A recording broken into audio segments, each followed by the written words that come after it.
Apporter un soutien fraternel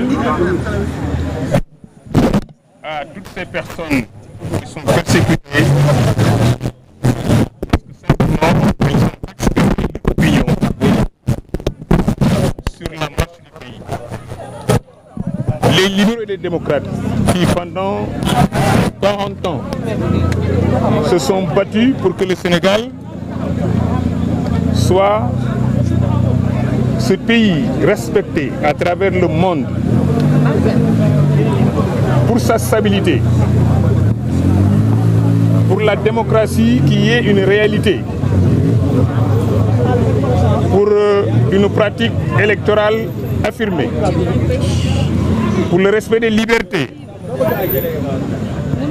Ces libéraux-là et ces démocrates-là pensent aujourd'hui que notre pays souffre. Il souffre parce que des populistes à la tête desquels il y a un nommé Ousmane Sonko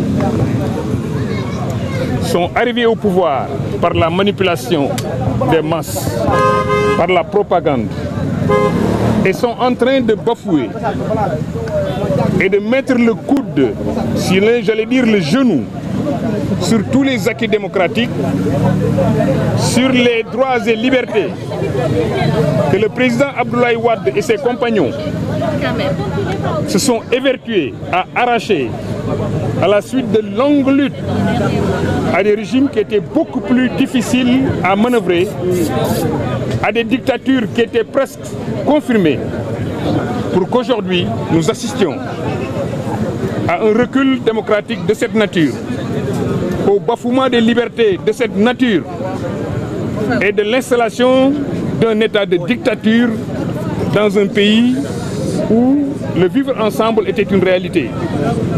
Nous sommes en train de perdre la bataille de la cohésion sociale. Nous sommes en train de perdre la bataille de ce que j'appelle le dialogue des religions. Nous sommes en train de perdre la bataille de la démocratie et des libertés. Nous sommes en train de vivre les prémices de la perte de la bataille des enjeux économiques.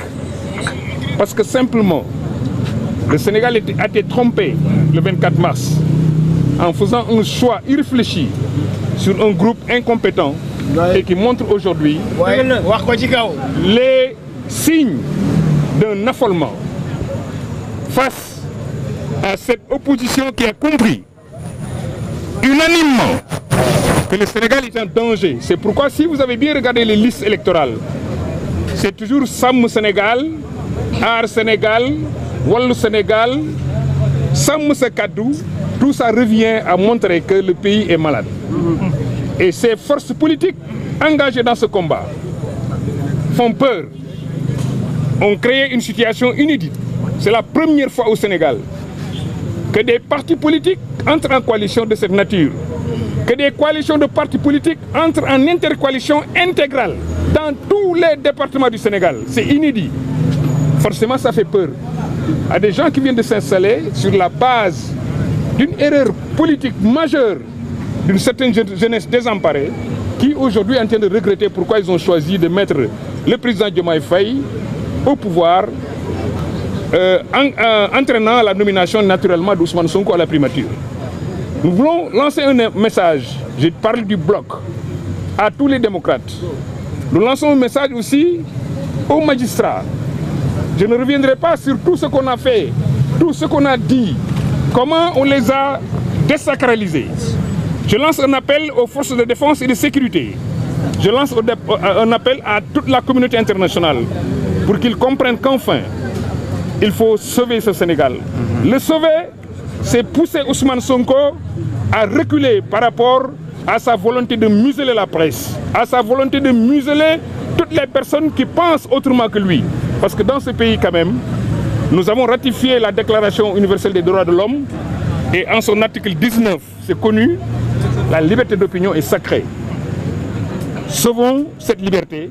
Voilà pourquoi nous sommes venus aujourd'hui soutenir Bougane Gueye Dany soutenir par la même occasion Cheikh Yérim Seck et soutenir toutes les personnes qui sont inquiétées par ce régime parce qu'en réalité, Sonko et ses amis ne veulent pas aller aux élections le 17 novembre 2024.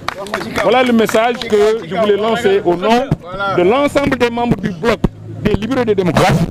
Ce même bloc, membre de la coalition Takku Wallu Sénégal, cette même coalition, membre de l'intercoalition entre Takku Wallu Sénégal, Sam Sekadou et comme on le dit aussi, Ndiaring, comme on l'appelle encore, la coalition de Diam ak Ndiaring, toutes ces coalitions aujourd'hui pensent la même chose. La seule, j'allais dire, le seul parti ou le seul groupe de Sénégalais qui aujourd'hui est en face du Sénégal, c'est Pastef. Nous pensons qu'ils auront le courage de nous affronter le 17 novembre et Inch'Allah. Quels que soient par ailleurs les comportements de l'administration qui est aux ordres, ils seront battus et c'est évident. Parce que ceux qui sont investis, même en prison, vont jouer leur rôle parce que les populations sénégalaises ont compris en réalité que le changement est à notre portée pour que nous ayons des institutions équilibrées, pour que, comme le disait Ousmane Sonko, aucun pouvoir, aucun président ne devrait avoir une mainmise sur une Assemblée nationale.